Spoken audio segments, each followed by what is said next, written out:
Good evening and welcome to The Right Side, the show where we talk about today's news, views, trends, and opinions from an admittedly conservative perspective. I'm your host, Chris Pareja, and this evening I'm joined by Charles C.W. Cooke. He's an editor for National Review Online, an author, imported bearded radical.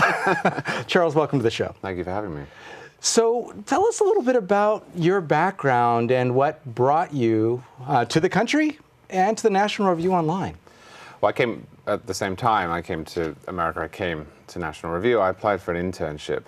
As you can hear, I grew up in England, and I had been reading National Review, among other things, for a while.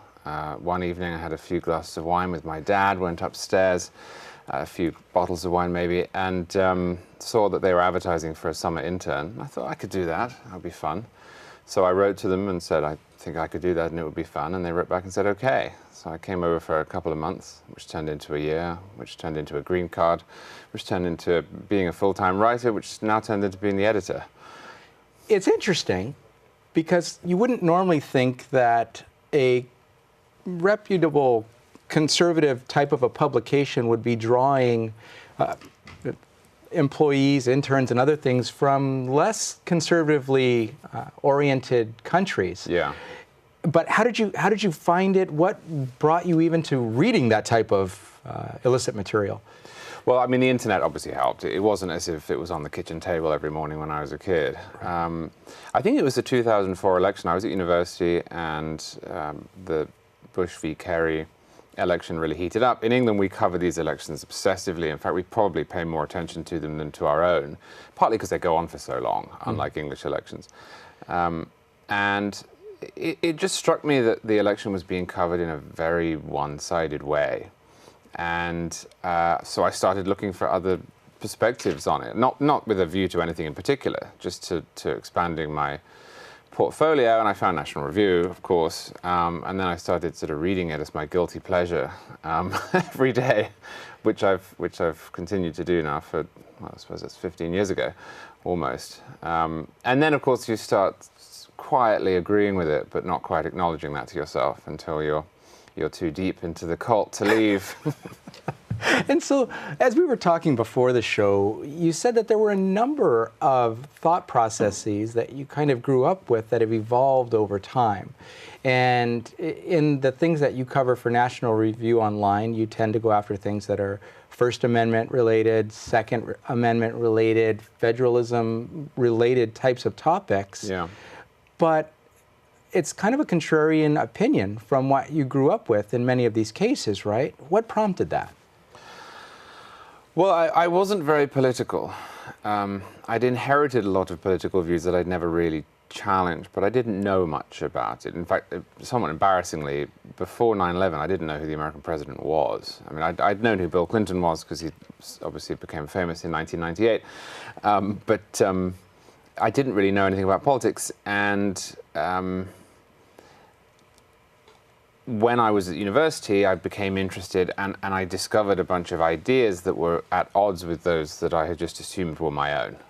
I read the history of the American founding, British colonial America, and two things really interested me. The first is I read the Federalist Papers, and I thought, well, I believe this. Does that make me a radical? But the other thing was, they were British ideas, which is something that I really had never been brought up with. I mean, it's not the case anymore that Britain has that sort of focus on individual liberty. But if you read the founders' letters of complaint, or from the 1760s through to the Revolution, then they're not saying, well, we hate the British, we want to get rid of them, we wish to be, our own country. They're saying, please don't deprive us of our British liberty. We consider ourselves loyal British subjects. And I found that absolutely fascinating. But then you start thinking, so wait a minute, is there a country somewhere else that has incubated all these ideas that my own country is supposed to hold itself? And there's only really one country in the world that does that, and that's America. And I think I became more and more interested in America as sort of the heir to what England had been. What's interesting is your approach. We're told around the world that we're hated and that we need to convert to the rest of the world's train of thought. Yeah. Because who would want to come here if we weren't like them? And yet, you read it, you read the papers, you did your research, and you started to see that the ideals they're not just British arguments, it's freedom arguments. No, it's universal. It's universal, absolutely. And yet we're told we need to give that up and be like everyone else. And you said, no, the uniqueness is what interested Well, that's exactly right. And I think you can see from immigration patterns that a lot of people are attracted to it. And if they're not attracted to the ideas explicitly, you know, not everyone had the opportunity to spend 3 years reading the Federalist Papers. I was lucky. Then they're attracted to the consequences. I mean, again, I came from a country that is pretty good. It's you know, I have a lot of complaints about Britain, but my life was never in danger. I was never wanted food. A lot of people around the world, they're persecuted for their religion or their country is a humanitarian disaster. And so maybe they're not sitting there saying, well, in Federalist 46, you know, James Madison says this, but they do know that if they move to the United States, they won't be persecuted. They do know they'll be able to speak. They do know they'll have economic opportunity. And there is more opportunity here than in other countries. I think it would be an enormous mistake for America to give up what makes it unique. And I think a lot of immigrants do feel like that. I left for a reason. That's been my experience as well. And another thing that's interesting about you, a lot of our own citizens that were born here don't take the time to research. They don't know about the founding. They haven't thought about where do these ideas come from and do they apply to me at all. They just take what's kind of fed to them. Yeah, yeah. And so you dug deeper. A lot deeper, a lot deeper. I think that this is really the only place in which the great, and I use the word in its old sense, the great liberal tradition has been maintained. Right. Generally speaking, if you lose that, you don't ever get it back. And not only did I want to live here, but I always wanted to live in America, actually, even before I had any political leanings. But not only did I want to live here and enjoy it, but I also felt a certain responsibility to try to keep it. Because I think if it goes, it's not as if America will become a tyranny if it loses what is unique about it, but it will become a middle-of-the-road, boring place in which people aren't free to live out their best lives. Right. I wouldn't want to live in a world without America as it is. And so you started to allude to in this last little piece about people coming here because they want the ability to speak out and not be persecuted for it. First Amendment oriented things. Do you think we're at risk of losing our First Amendment at all? And if so, why? Well, I don't think we're at risk of losing the First Amendment legally. I think we're at risk of losing it culturally.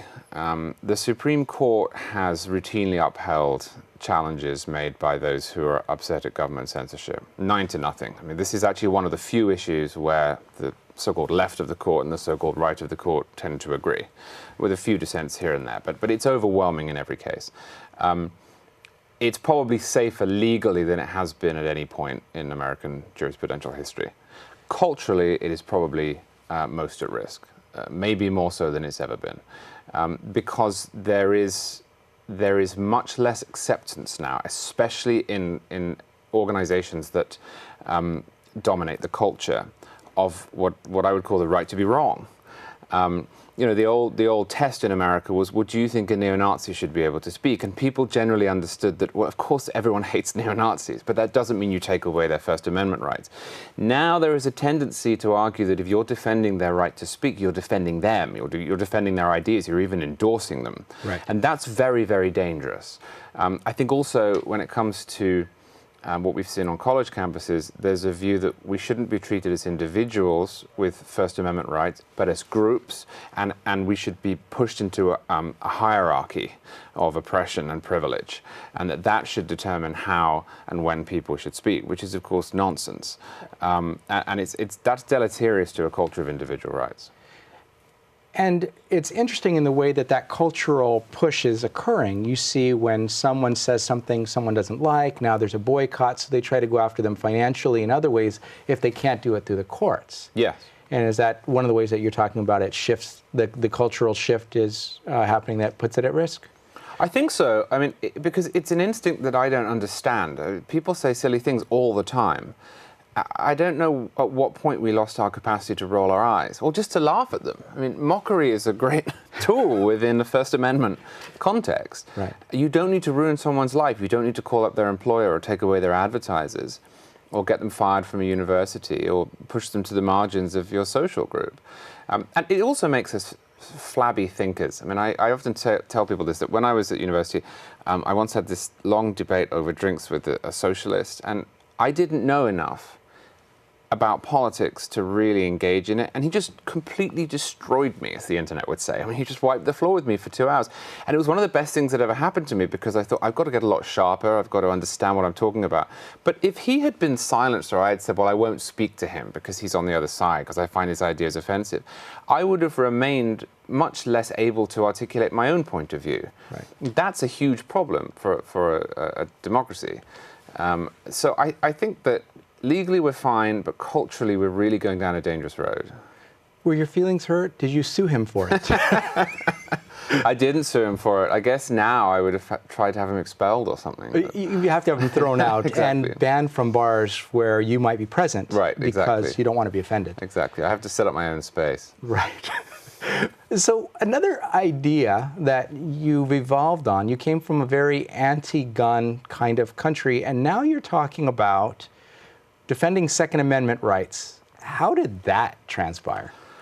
Yeah, well, a number of things. Firstly, as a historian, I became extremely, I'm going to use the word offended, but I don't mean to the extent that I want to shut someone else down, but I mean very irritated by what I see as historical revisionism.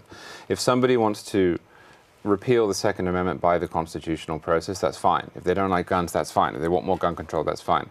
But an awful lot of people in this country simply lie about what it means.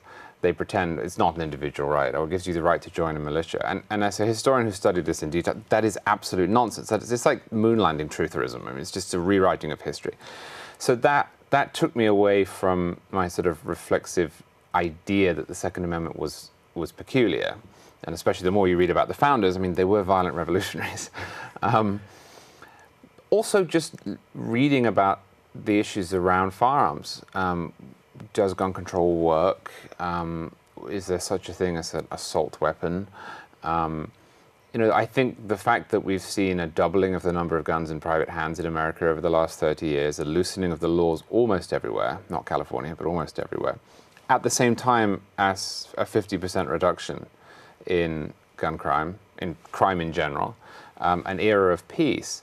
I think the fact that we've seen concealed carriers who were predicted in 1979, 1985 to be these sort of Rambo types or Wild West types, we've learned that they're 7 times more law-abiding than the police. And you can't avoid these facts once you learn them. And I just began to change my mind on what would make good law in America and what should be the law in America.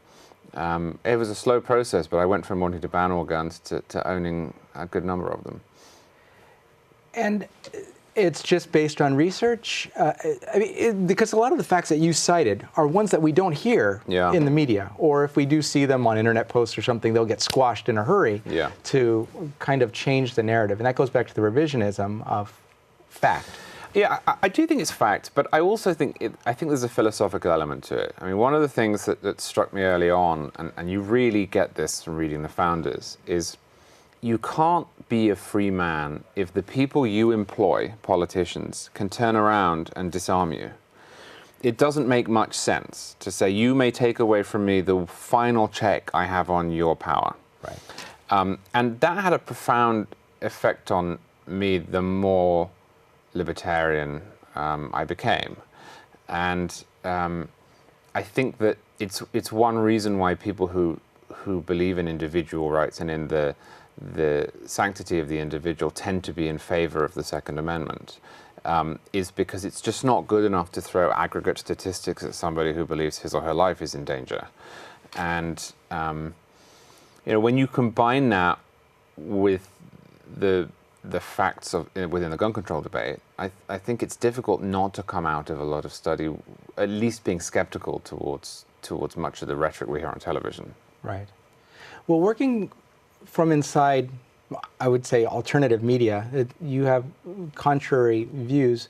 or the National Review Online will bring up contrarian types of topics for discussion and debate and everything else. What do you think would be the secret to getting more of that thinking out, or being able to present the argument on a larger scale? What would it take? Well, it's tough. One reason it's tough is that if you look at academia, there was a conscious attempt to take it over.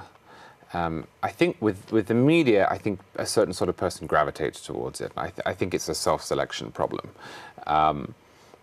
Much as in business, you find often people lean to the right, and they choose to go into business or they choose to go into the media. But with academia, I mean, in the 1960s, the Students for a Democratic Society, they put out a statement, the Port Huron statement, saying, we are going to take over the universities, and here's why, and here's what we're going to do with it. And they did it. And that really, the reason they wanted to do it was because they wanted to mold minds from a young age, and they thought that you know, the more that research and scientific analysis became the norm, the capacity to skew that in their direction would be profoundly important politically. And they won. They did that. And so it's difficult, you know, somewhere like National Review, because even if your view, for example, on the Second Amendment is entirely mainstream, as mine is, the way in which people interact with you to start with is as if you're in a corner. You're a little bit different, because that's what they've been taught. That's what they've been told to expect. Right. So that's the biggest challenge that we face. But I do think the last election showed that the power of that cultural elite is not as efficacious as we are often led to believe. You know, I was not a great fan of Donald Trump, although I certainly wasn't a fan of Hillary Clinton. I resemble both of those remarks. But the fact is that people seem to tune out the voices that were telling them, you can't think that and you can't do that. And I wonder whether conservative media and alternative media ought to feel a little emboldened by that and feel more confident because of that and stop apologizing for itself. Now, National Review has never apologized for itself, but it's worth challenging the premise. You know, I mean, when I go on television, I'm often introduced as, oh, here's Charles Cooke and he thinks these different things. But is that true? I mean, I believe in lower taxes. Is that an unpopular position in America? It's not. I believe in the Second Amendment. I believe in free speech. These aren't unpopular positions in the country at large, and we should proceed from that. Well, but the media hammer tells people that it is. And like you said, sometimes they can paint the beast to be bigger and more powerful than it is. But when you talk to people, and that's where I think Donald Trump made a lot of his inroads, is at the coffee table or the kitchen table, where people are just talking as humans about what concerns them. He hit a lot of the buttons that are the mainstream conversation, even if it's not covered in the mainstream media. Yeah, I think that's right. And not just substantively, but I think in the way people talk as well. Trump benefited from an opposition that has become incredibly controlling. You know, most people try not to hurt others. Most people try not to offend others. Most people try to get... There are bad people out there on the fringes. There are. Right. But generally speaking, most people do not wake up in the morning and think, well, I'll try and annoy that guy. They also have jobs and families and hobbies, and they can't keep up with the ever-changing landscape of what is offensive and what is unacceptable.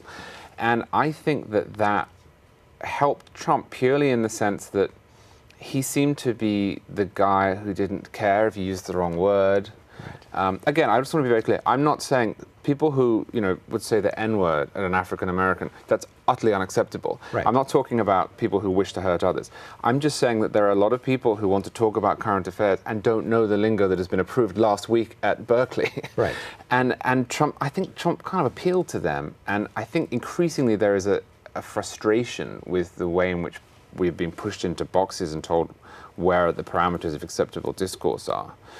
But also you brought up the concept of guilty pleasures. And I think my experience in politics has been there are people who do not want to put their family at risk, who do not want to put their personal reputation at risk, but they're completely willing to support someone else who will do it and be greatly entertained by someone else having the guts to say the things that they wouldn't say in public because they don't want to hurt anyone's feelings, but they'll clap as someone else hurts others' feelings. Well, and that's one great advantage to the secret ballot, that you can intimidate people as much as you like until they go into a voting booth.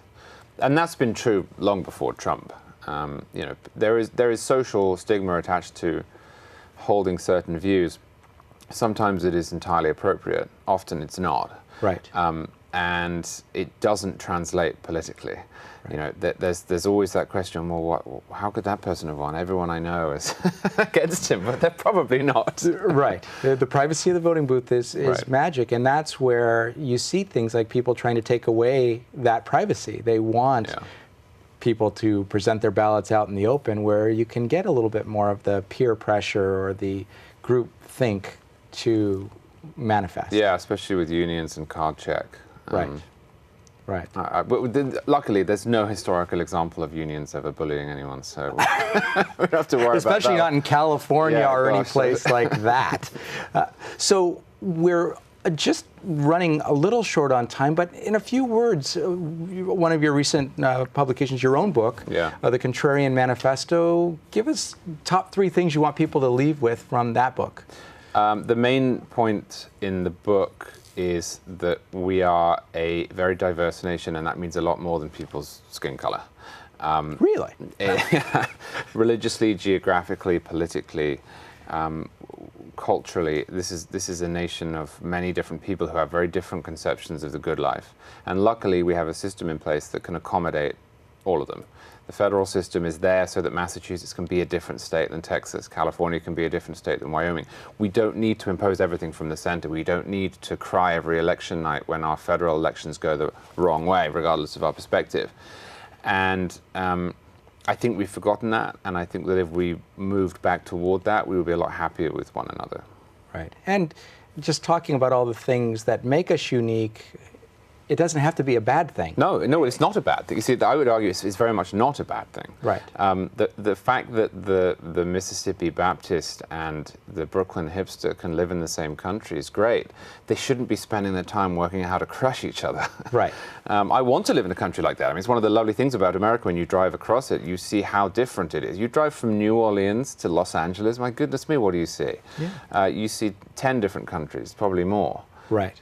And that's good. And if you don't like the country you're in, move exactly to another one. Exactly. But you can't do that if the federal government comes in and says, here's a one-size-fits-all policy. Right. There have to be some elements, of course, that are common. The Bill of Rights, civil rights legislation. But other than that, we have a lot of wiggle room.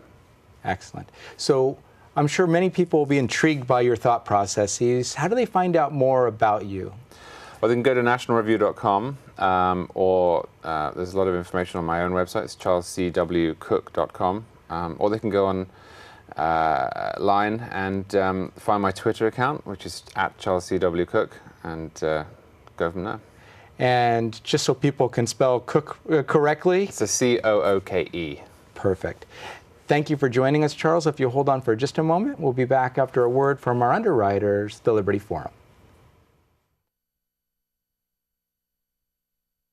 Some people think that a meeting of conservatives in Silicon Valley could fit in a small room. In fact, when the Conservative Forum was founded in 2003, we did meet in a small room, a coffee shop in San Jose. It doesn't get more grassroots than this. It may surprise you that there are thousands of people right here in Silicon Valley who share your principles of liberty, free markets, and limited government. Since our humble beginnings in that coffee shop, we've outgrown 3 meeting halls. From San Jose to Gilroy to Mill Valley, we bring hundreds of people together each month from all over the Bay Area to promote the principles of American liberty. How do we do it? It starts with a stellar lineup of speakers. Speakers like Steve Forbes, Senator Jim DeMint, Dr. Victor Davis Hanson, Lieutenant Colonel Alan West, Andrew Breitbart, Pamela Geller, and many others. These speakers passionately articulate our shared principles and remind us why conservatism isn't just the smart choice, it's also the moral choice. Our monthly meetings are only one dimension of the forum. we underwrite The Right Side, a monthly television show on cable access channel KMVT. We also host a monthly Constitution discussion group and provide tables at our meetings for more than a dozen local groups who share our love of liberty to promote their specific cause. The Conservative Forum is the premier place in Silicon Valley for conservatives to gather, become invigorated, motivated, and empowered. We welcome guests to our monthly meetings and offer special discounted pricing to first-time visitors. Take a look at our speaker lineup in the coming months and join us to learn why we say liberty is made in America. Thank you. And that was a word from our underwriters, the Liberty Forum, formerly known as the Conservative Forum of Silicon Valley. We've appreciated them underwriting the show for this is now our 7th season, but what they're best known for is their speaker series, which occurs the second Tuesday of each month at the IFES Portuguese Hall here in Mountain View, about 3 minutes from here at 432 Steerland Road. And the reason we were able to have Charles on the show this evening was that he'll be speaking there later tonight. But in May, Lawrence J. McQuillan, who is a senior fellow and director of the Center on Entrepreneurial Innovation at the Independent Institute, will be talking about the California pension crisis. In June, popular repeat offender speaker James O'Keefe. He's an award-winning journalist and writer. He's the founder and president of both Project Veritas and Project Veritas Action. In July, Mona Charen, a syndicated columnist and political analyst, will be speaking. If you'd like more information, you can still find that at theconservativeforum.com. In closing this evening, I think Charles brought up many interesting points, and I think a lot of us, just as U.S. citizens that are naturally born here, haven't spent the time to investigate, and we've just taken for granted that the rest of the world hates us, there's nothing interesting about us being unique, and we need to comply with what the rest of the world thinks. Charles's perspectives show us, as we've seen repeatedly in other circumstances, that if you just do the research and if people really understand what the country was based on and the things that are still relevant today, we still have a very viable model for the world to follow, and we shouldn't have to apologize for everything we do in order to spread that thinking to other places in the world where freedom can reign as well. Look him up, Charles C.W. Cooke with an E, and find out more information. But we've enjoyed having you on the show tonight. I've been your host, Chris Pareja. This has been The Right Side. We'll look forward to seeing you in person or on the show sometime soon. But if you just can't wait, reach out to us at therightsidetv@gmail.com, and we'll try to get back to you as quickly as we can. Thanks again, and have a great night.